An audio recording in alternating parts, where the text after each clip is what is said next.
Action. 12, 12, 12, 12, 12. King K. Yo, what's good, kings and queens? It's your boy Don, and I'm back for another reaction video today. If you're new to the channel, go down below, hit that subscribe button, and notification bell, and hit all so you know every time I post you are. If you're not new to the channel, you already know what to do. Go down below, hit that like button. Let me know down in the comments what I should react to. You already know I got you. You are. If you are not subscribed, please hit that subscribe button, y'all. It's free to show support. I appreciate y'all. I'm working hard at it, you are. Yo, as y'all can see by the title and thumbnail, this one is like a little different. It's almost a documentary, no body cam footage, I don't think. But this was a crazy title. I had to tune into it. Y'all tune in with me. Let's get right into it. He survived a headshot from a .357 Magnum revolver. I don't even know what's to happen after that, you heard. But let's get right into it. Yeah, they're going to give basically the whole background. Yeah, say that. Let's get into it, y'all. Man, if you ever survive or something like this, comment down below, you heard. Show support for other people that is, you know, that went through something like this or something tragic that you had to survive from, you heard. Today I'm in Dayton, Ohio. As the sun sets over here, we're going to visit the grave of a very remarkable young man named Ahad Israfil. Yo, my fault. This video is going to be linked in the description, YouTube. So if y'all want to watch the whole video. Story just shows you the human courage and the human will to survive. If you think you're having a bad day, remember there's somebody always out there that's having a way worse day than you ever will. Ahad Israfil was born on August 23rd, 1972, and he was raised out here in Dayton, Ohio. Now, prototypical childhood growing up here in Dayton. Mother wanted to, of course, keep her son out of trouble, so she involved him with as many activities outside of school as she could. That is including the Cub Scouts and, of course, Little League. And Ahad, a very sweet kid, had a love for animals. And when he was 14 years of age, Ahad worked at what they call a carryout, which is what I'm imagining a place probably like a burger stand or something along that nature. Now, I don't know the exact details of the story, but on June 13th, 1987, Ahad, for some unknown reason, was at the business. Maybe the business had shut down and Ahad had left, but maybe he forgot something. He came back, and as he was coming back to the business, the owner thought that Ahad was a robber trying to break in and rob him. So it's dark, he can't see.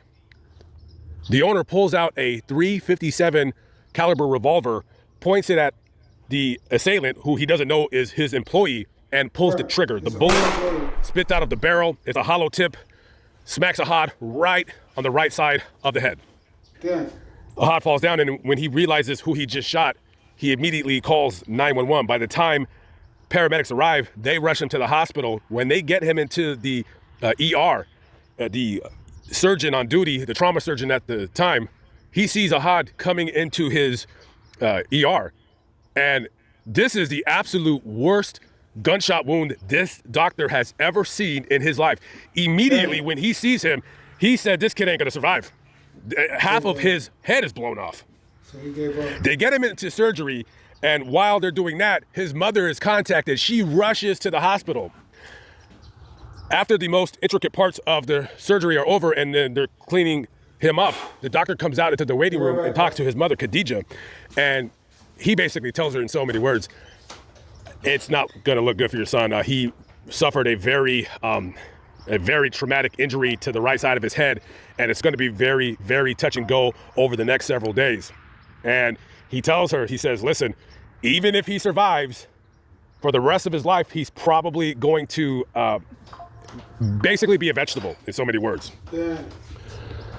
So over the next 2 weeks, 3 weeks going on, Ahad is in the hospital. Now, miraculously, not only did he survive, but he actually was amazingly able to talk and speak. Now, his motor skills were much slower now because the left side of his body was paralyzed. However, he can speak, he can talk, and quite amazing. And I remember seeing him on a TV program many years ago just detailing what had happened to him, the traumatic event that happened to him, and just him being, just in fact so thankful to just be alive, Now, after the surgery is complete, the right side, of course, of his skull and his head, the brain and the skull had to be removed. Now you have what you see is like an indentation in his head. So this guy, when he's going in public out, people are staring at him. And, one day, he tells his mom, he goes, "I'm a monster, look at me." And his mom seems to be like a really honest person.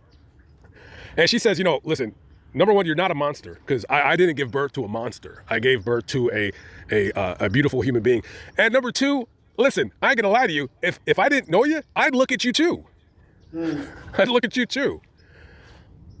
And that's got to be very crushing to a young man's psyche and his wanting to be accepted. That's a terrible age and a terrible tragic incident that occurred, where you're growing into a young man. You want to talk to girls, and this happens to you.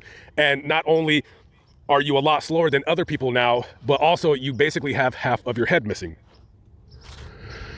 So now you have to figure, with that traumatic injury that he received, thankfully the skin on that side, and the depression side of his head didn't die. It was still alive and basically just as good, his scalp on the right side, as it was on the left side.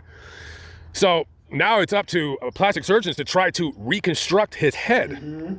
And one of the doctor that did it, Dr. James Apesos, I mean, he had quite a job on his hand, because he had never ever seen anything like this in his life. So basically, to fix his head, he basically poured plaster into the indentation and molded it, and then sent it to a company that makes silicone prosthetics. When the doctor seen his head, he said it looked just like a rotten pumpkin that just kind of caves in. And listen, they had to do about 12 surgeries on him to get it right, because the first time they did it, it kind of fell and it started drooping and sliding. So it took him quite a bit of time, but they were able to amazingly fix his head and give him a more normal life. Awesome. And, with his new head, he was able to go out in public without people staring at him. What's that? And he was able to go to school. He got a degree. And, for the next, 30 some odd years, he would go on living his life, being a normal, productive member of society. And then later on, he went to go live in a nursing home. And you didn't have no on siblings. October 18th, 2019, his mother just said he got tired. He got tired. That's him. 72. He got tired. From Allah I came, and to him have I now returned.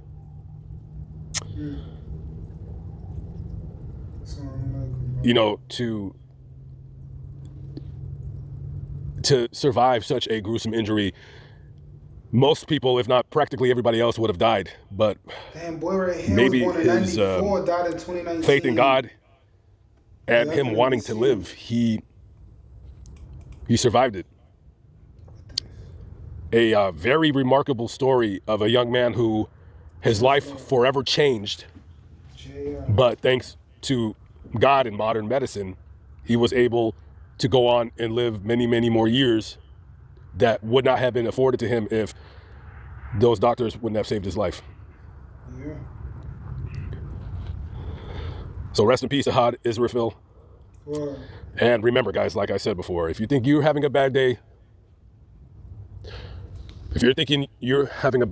I always want you to remember, as bad as it might be, there's many Look at people all those bodies, y'all. in this world that have lived for many, many years, just like Ahad has, that had a much worse day than you and me, hopefully, will never have.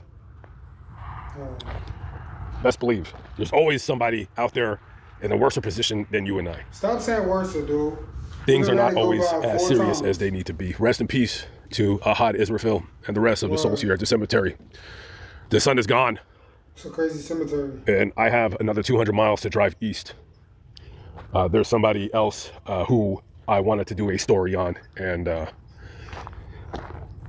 the weather's warm enough, surprisingly enough, at this time of year, so I'm gonna go. I'm gonna go. Okay. Live but not live, but still alive by the grace of God. I'm not at large. I'm out of here. I'll see you on the next video. Oh. Yeah, y'all make sure to go ahead and tune into Boy as well. I'm going to put the video, his link in the description. You already know. Son, it's crazy, man. Everything he was saying is a crazy story. Boy was young when that happened, and I let you know, like he said, son. Man. Moral of the story is you heard. Live every day like it's your last. Don't take advantage of anything, anyone. Put God first. Have faith. Just shot a vid before this. About to go shoot another one right now. I'm going to see y'all there, so beat me there, you are. Peace. Love. Dawn. You know the vibes. DONLILREACTS. Y'all already know what to do. You heard. Hit that subscribe button. Notification bell. Thank y'all for popping out. Peace. Love. Dawn. You know the vibes.